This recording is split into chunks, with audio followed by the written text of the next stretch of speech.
జగన్ అన్న అంటే గుర్తొచ్చింది. ఉమ్. ఈ మధ్య ఏంటి జగన్ అన్న ఏది మాట్లాడినా అది ట్రోలింగ్ వెళ్ళిపోతుంది.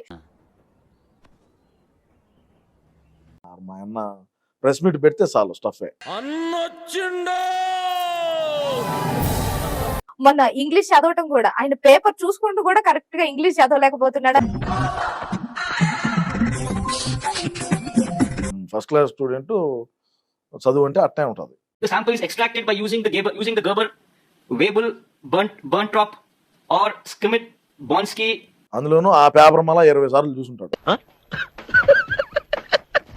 20 సార్లు చూసి 21వ సారి ప్రెస్ మీట్ కాడికి వచ్చుంటాడు. ఆ 20 సార్లు కన్నా చూడుకుంటా అంటే నన్ను మరి ఈ మాత్రం దానికి నారా లోకేష్ గారిని పప్పు అది ఇది అని అంటాం ఎందుకో. అంటే ఇప్పుడు ఈ పాయింట్ మీద కూడా నన్ను ఉతుకుతావా? నారా లోకేష్ గారిని ఈ విధంగా తయారు చేసింది మా పార్టీ వాళ్ళే.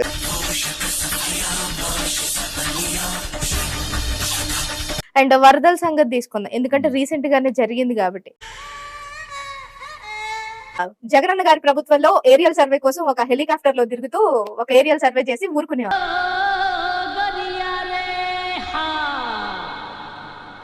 ట్రైన్ ఇన్సిడెంట్ జరిగితే ట్రైన్ నుంచి చూస్తాడు, ట్రైన్ నుంచి ఆడకి ఎంతమంది పోయినారు ఏందని కథ. హాస్పిటల్లో ఉండేవాడు కాబట్టి నవ్వుతాడు, ఇంకోటి సచ్చాడా బొత్తాడా అనేదిలే. అడిపి నవ్వుతాడు, ఈ నవ్వు చూసి ఒకటి చచ్చాడు. ఏమిటండి మీరు మాట్లాడేది? ఇది మానవత్వం. ఇటువంటి మానవత్వాలు ఇటువంటి కథలు చూసే మాకు 2 ఇచ్చారు 11.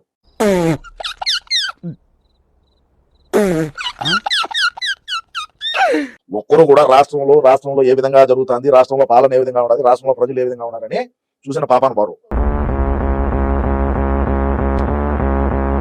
గొట్టాలు ఎత్తుకోవచ్చు, మైకులు ఎత్తుకోవచ్చు, ముందు పక్క పెడితే ఓమని గెజ్జలు ఎగురుతా మాట్లాడతారు. సో ఈ జనాలు మొత్తం 2029 వరకు కూడా ఉంటారన్న నమ్మకాలు ఏం లేవు. అదే ప్రశ్న. ఎవడున్నా ఎవడు పోయినా అన్నకు నేనుంటా చాలు. మళ్ళీ వేస్తాడు. ఏం కౌంటర్ సార్ ఇవి? కన్ను ఏంటి పార్టీ సొంత చెల్లెలే మారింది పోమ్మా స్వామి, మాదేంది బొక్కాడా. సో మీకు కూడా నమ్మకం లేదు మీరు దీంట్లో ఉంటారో లేదు. నమ్మకం ఉండబట్టే కదా నువ్వు వీడు కూర్చో మాట్లాడుతున్నావు. నమ్మకం